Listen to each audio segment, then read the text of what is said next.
Hoy es domingo 12 de febrero. Lección número 7 a uno de estos mis hermanos pequeñitos para memorizar.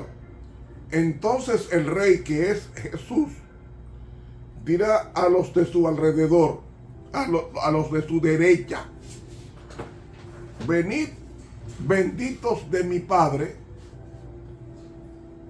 heredad el reino preparado para vosotros desde la fundación del mundo. Mateo 25:34. ¿Cuándo dirá Jesús esto? En el día del juicio final, cuando sean reunidas todas las naciones. Querido y amado Señor del cielo y de la tierra, que cuando ese día llegue, estemos a la diestra de Jesús para la traslación en tu nombre. Amén. Para hoy domingo, la vida y el ministerio de Jesús. Jesús nació en el sitio más pequeño de Judá, Belén. Jesús creció en Nazaret y allí comenzó su ministerio viajando a una región galilea. Jesús creció en Belén y luego, cuando comenzó su ministerio, se traslada a Nazaret, como dice el versículo 16, que él se crió en aquel lugar. Nos dice el libro de Lucas capítulo 4, versículos 16 hasta el 19, lo siguiente. Y vino a Nazaret, donde había sido criado, y entró conforme a su costumbre el día del sábado en la sinagoga, y se levantó a leer. Y fuele dado el libro del profeta Isaías, y como abrió el libro, halló el lugar donde estaba escrito: El Espíritu del Señor es sobre mí, por cuanto me ha ungido para dar buenas nuevas a los pobres. Me ha enviado para sanar a los quebrantados de corazón, para pregonar a los cautivos libertad y a los ciegos vista, para poner en libertad a los quebrantados, para predicar el año agradable del Señor. ¿Cuál era el año agradable del Señor? Era primero el año del jubileo, cuando se perdonaban todas las deudas, según Levítico capítulo 25.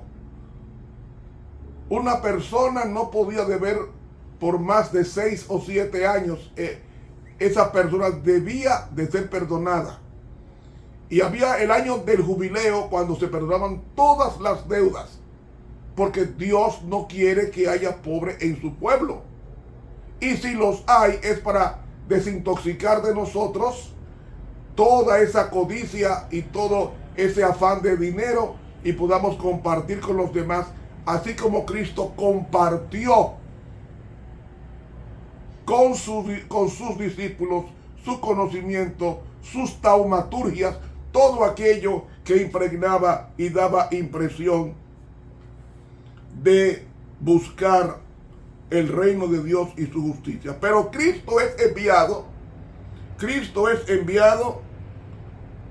para dar buenas nuevas a los pobres. ¿Por qué buenas nuevas a los pobres? Porque nadie quiere saber de los pobres. Nadie quiere ser pobre. Y como nadie quiere ser pobre, dice que Jesús, que el Espíritu Santo tomó posesión de él con un propósito. Dice: por cuanto me ha ungido. Realmente una mejor traducción sería: me ha hecho el Cristo para dar buenas nuevas a los pobres. ¿Cuáles eran las buenas nuevas a los pobres? Jesucristo dice en su primer sermón evangélico, Jesús dijo textualmente, la primera bienaventuranza que dijo Jesús fue: bienaventurados los pobres en espíritu, porque de ellos es el reino de los cielos. Los pobres en espíritu son aquellos que sienten la necesidad de Dios. Esos son los pobres en espíritu. Ahora, ¿cuál era la misión de Cristo? Dar buenas nuevas a los pobres. Jesús alimentó muchas veces a los pobres. ¿Recuerdan ustedes la alimentación de los 5,000? Y además, me ha enviado para sanar a los quebrantados de corazón, a los que están tristes, a pregonar a los cautivos libertad y a los ciegos vista. ¿No son estos pobres? Sí. Para poner en libertad a los quebrantados, para predicar el año agradable del Señor, que es el tiempo del Evangelio. Los dirigentes religiosos de su época decían que cuando una persona era rica era porque Dios aprobaba su vida, y que los pobres eran pobres porque eran desobedientes a la ley o a la Torá. Y entonces se necesita un Mesías que nos libre de los romanos que nos han invadido, y ese Mesías debe no solamente darnos la libertad, sino también darnos el privilegio de que tome el poder, expulse a los romanos. Y ese era el nacionalismo que se predicaba en aquellos días. Pero ellos eran esclavos del peor enemigo del hombre, que no son los romanos. El peor enemigo del hombre es Satanás. Satanás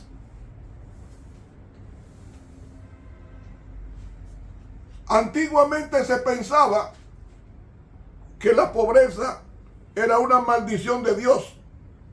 Por tanto, eran marginados por los dirigentes de la época. Pero sí eran abundantes en plétoras con los ricos, dando a entender que Dios los había bendecido y de que Dios estaba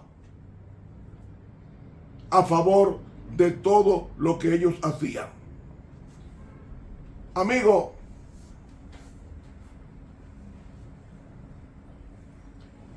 por tanto, los pobres esperaban la liberación de Roma para que viniera el Mesías y les hiciera justicia de la inconducta de los ricos. Y esos ricos se llamaban escribas, fariseos y saduceos. Los saduceos era un partido religioso eran 5 partidos religiosos que había dentro del judaísmo. Estaban los fariseos, los celotes, los herodianos, los saduceos y los fariseos. Esos 5 eran 5 partidos religiosos dentro del judaísmo. Y el que más poder económico tenía eran los saduceos. Y los saduceos, que fueron quienes entregaron a Jesús, combinados con los fariseos, los saduceos eran la clase de dinero que había y dominaban la junta de iglesia, conocida en aquel tiempo como el Sanedrín. Ellos presidían el Sanedrín. Y los saduceos solamente quitaban y ponían sumos sacerdotes a base de dinero, porque así podían mover y controlar las masas y la religión. Pero los saduceos no creían en el futuro, ni en la vida inmortal, ni en los ángeles, ni en la resurrección. y vivían su vida en el boato, en la francachela. Vivía la vida a base de dinero, y debajo del templo había un túnel donde se reunían a tomar mucho vino y comidas exquisitas. Amigo,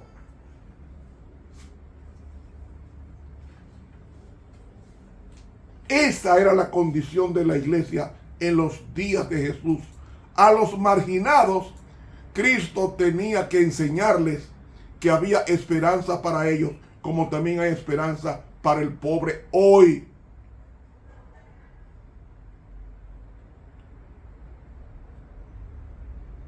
Amigo, dice el hermano de Jesús en Santiago 1:27 que la religión pura y sin mancha delante del Padre es esta. Grábese eso: visitar a los huérfanos y a las viudas en sus tribulaciones y guardarse sin mancha de este mundo. No espere usted ir al cielo si no se ocupa de los necesitados, porque detrás de un necesitado está Cristo diciendo: dame. ¿Y cuántas veces nosotros echamos a un lado y maldecimos o ignoramos a los necesitados?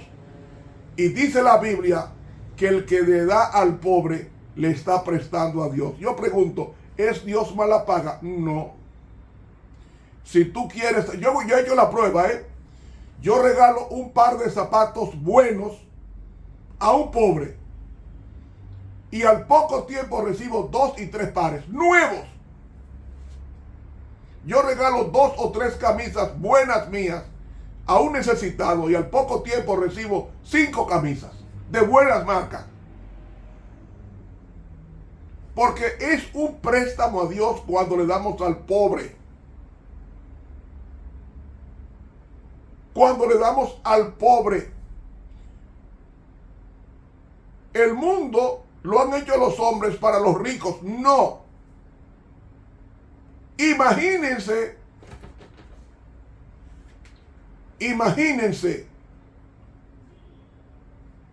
que ese pobre, que es un símbolo de Jesús, va a tu puerta y golpea. ¿Qué tú crees que va a pasar si tú le dices que no? Él se irá, pero la bendición de recibir va a ser detenida. Dice la sierva de Dios en Testimonios para la Iglesia, tomo 2, página 24, dice la sierva: las buenas obras son los frutos que Cristo quiere que produzcamos. Y las buenas obras, y ella dice, palabras amables, hechos generosos, de tierna consideración por los pobres, los necesitados, los afligidos. Cuando los corazones simpatizan con otros corazones abrumados por el desaliento y el pesar, cuando la mano se abre en favor de los necesitados, cuando se viste al desnudo, cuando se le da la bienvenida al extranjero para que ocupe su lugar en la casa y en el corazón, los ángeles se acercan y un acorde parecido resuena en los cielos. Hay gozo en el cielo. Sigue diciendo: todo acto de justicia, misericordia y benevolencia produce melodías en el cielo. O sea que la bondad no se queda aquí, sino que sube al cielo y produce gozo y música de la buena. Y agrega: el Padre desde su trono observa a los que llevan a cabo estos actos de misericordia y los cuenta entre sus más preciosos tesoros. Fíjese el privilegio radiante de la persona que da al necesitado. Produce, es más, el corazón de la persona que da dura más que aquel egoísta que su enfermedad lo mata de un infarto.